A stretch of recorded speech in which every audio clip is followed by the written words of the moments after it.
On August 6, 1945, the United States detonated an atomic bomb over the Japanese city of Hiroshima. The outcome was catastrophic. It is impossible to know the precise number, but it is estimated that between 70 and 140,000 people died as a result of the blast. 3 days later, on August 9th, the United States detonated a second bomb, this time over the Japanese city of Nagasaki. In Nagasaki, between 40 and 70,000 people lost their lives in the blast. The decision to use the atomic bomb is still to this day surrounded in controversy. Today, the amount of death and destruction inflicted upon cities full of civilians is inconceivable, though many who support their use argue that they were necessary to quickly end the war. That if the war continued, countless American and Japanese lives would have been lost in a large-scale land invasion of Japan.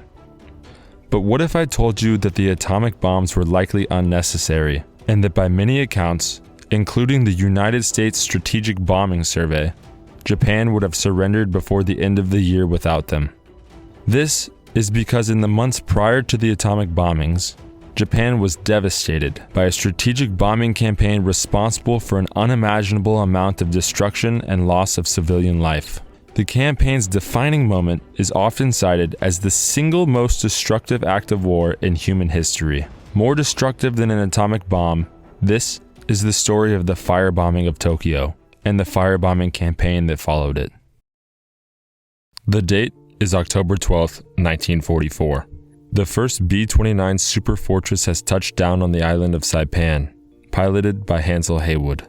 On August 29th of that year, Hansel Haywood was chosen to lead the 21st Bomber Command, an Army Air Force unit responsible for strategic bombing in the Pacific Theater. The B-29 superfortress was an impressive feat of engineering. It was the most advanced bomber to fly in World War II, but there was a specific reason why its arrival to the Mariana Island chain was such a big deal. From Saipan, the B-29's range allowed it to reach all of the important industrial areas in Japan, including its capital, Tokyo. The Japanese homeland was finally within reach. Our men fought and sweated and labored endlessly to advance the bomber line. That was the watchword in the Pacific. To advance the bomber line. To advance the bomber line to Tokyo. The 21st Bomber Command began its strategic bombing campaign of the Japanese homeland in November of 1944. Their strategy at that time was focused on taking out critical targets by way of high-altitude daytime precision bombing raids. By destroying targets such as military production plants, water supplies, railroads, power grids, or other critical systems, the enemy would be unable to produce necessary war supplies and unable to sustain its people enough to maintain support for the war. United States military leaders decided that Japan's aircraft industry was the critical target of the Japanese war machine. If they dismantled it, Japan's capabilities would be strongly hindered, therefore bringing a quicker end to the war. The first mission was flown on November 24, 1944. 111 B-29 bombers took off from the Mariana Islands to bomb an aircraft production plant in Tokyo, but problems arose upon arrival. Clouds almost completely obscured the target, and only 24 bombers dropped over the plant, destroying a measly 1% of the building area and 2.4% of the machinery. The mission was a complete failure. But this was not just a one-off failure. This mission set the pattern for the next 3 months of operations by the 21st Bomber Command, which saw unsatisfying raid after unsatisfying raid. What was the problem? Was something fundamentally wrong with the strategy? Yes. In order for daytime, high-altitude precision bombing to work, air crews need to be able to see the target and accurately drop the bomb. But as bombers reached their targets, they often found clouds obscuring it. Even when the target was visible, they ran into a completely new challenge. As bombing raids began to take place over the Japanese mainland, air crews were returning to base with extraordinary weather reports. As they approached their targets, their instruments were registering wind speeds upwards of 200 knots.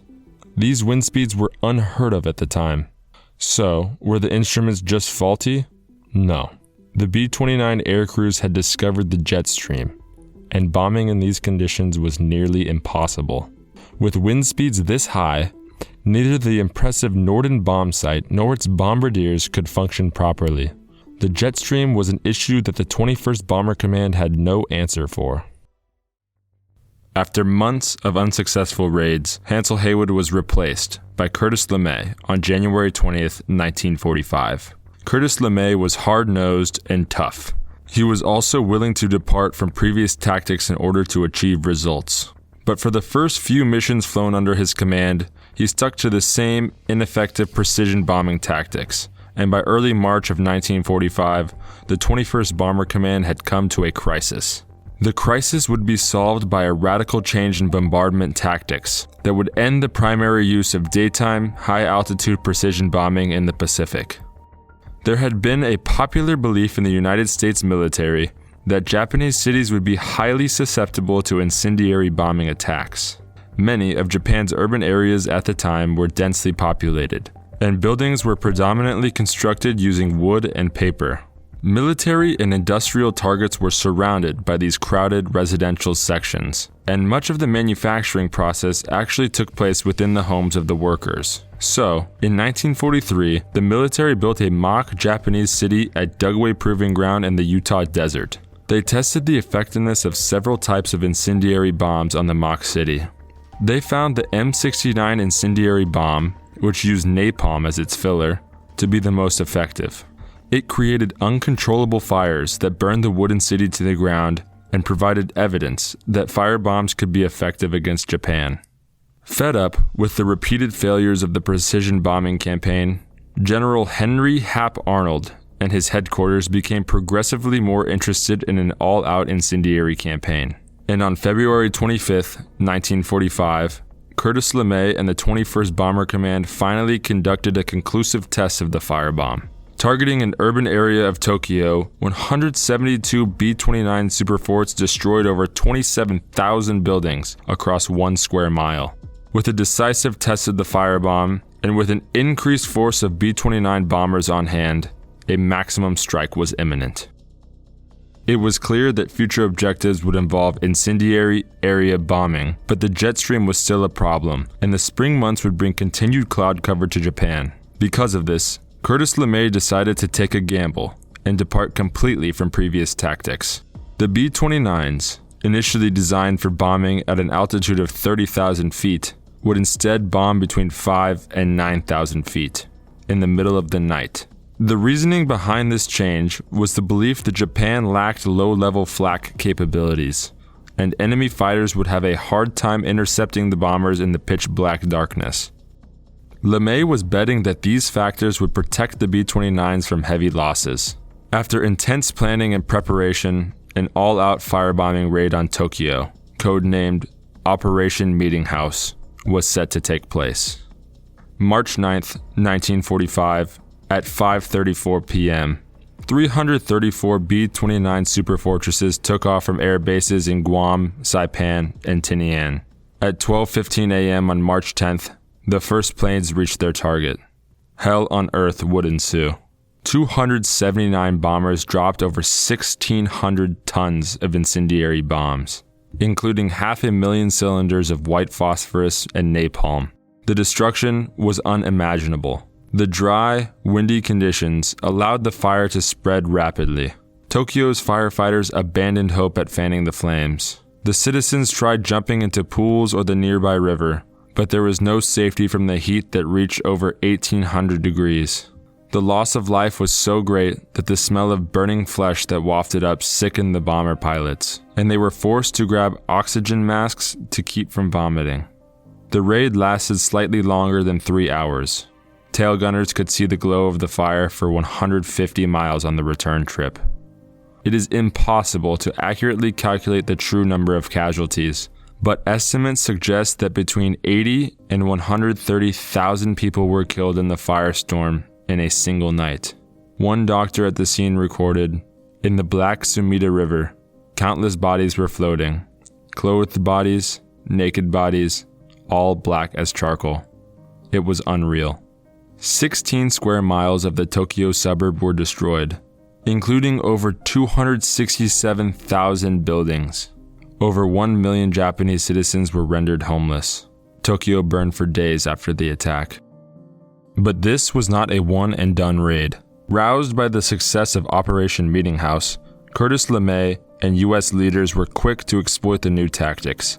While Tokyo searched for its dead, the attacks turned to other cities.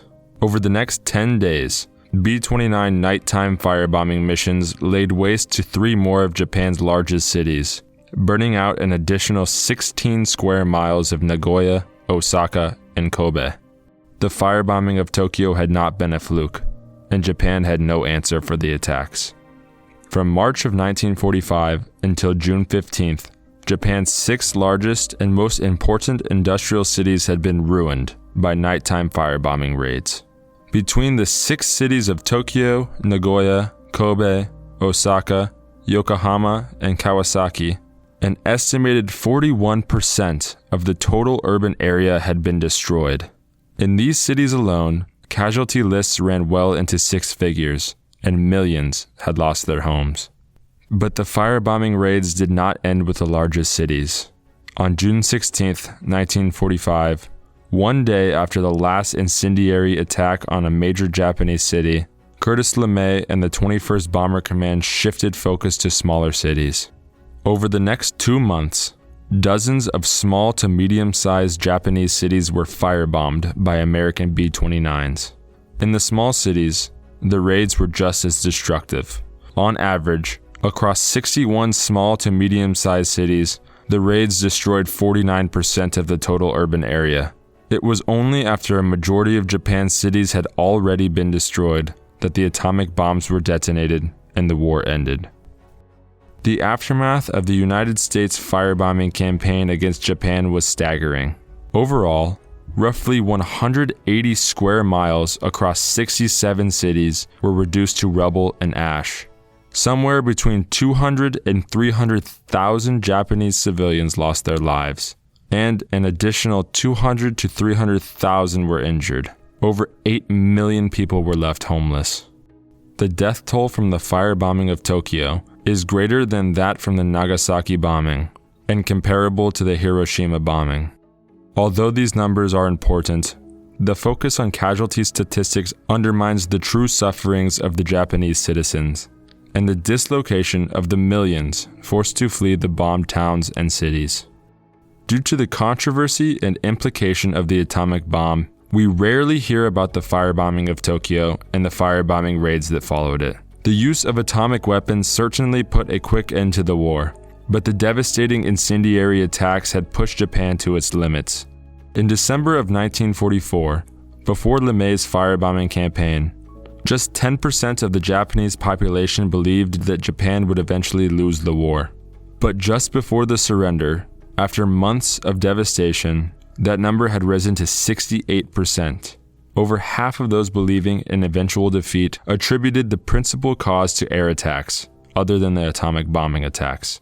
It is wrong to attribute any single cause to the Japanese surrender, but even the Japanese Prime Minister Suzuki admitted after the war, "It seemed to me unavoidable that in the long run, Japan would be almost destroyed by air attack, so that merely on the basis of the B-29s alone, I was convinced that Japan should sue for peace." In March 2001, Japan unveiled a memorial dedicated to the civilians killed by the firebombing of Tokyo. This is the first and only memorial dedicated to the victims of the attack. Whether or not the knowledge of these attacks changes your viewpoint on the use of atomic weapons, it is important to recognize the hardships Japanese citizens were subjected to in the final months of the war. This history should not just fade away into the shadows of the Manhattan Project, but be brought to light so we can better understand the events of our past. Napalm and incendiary weapons were outlawed by the United Nations in 1980, and hopefully we continue to move towards a day where civilians no longer need to be subjected to acts of war. We have come a long way from the indiscriminate carpet bombing of the past, but we still have a long way to go.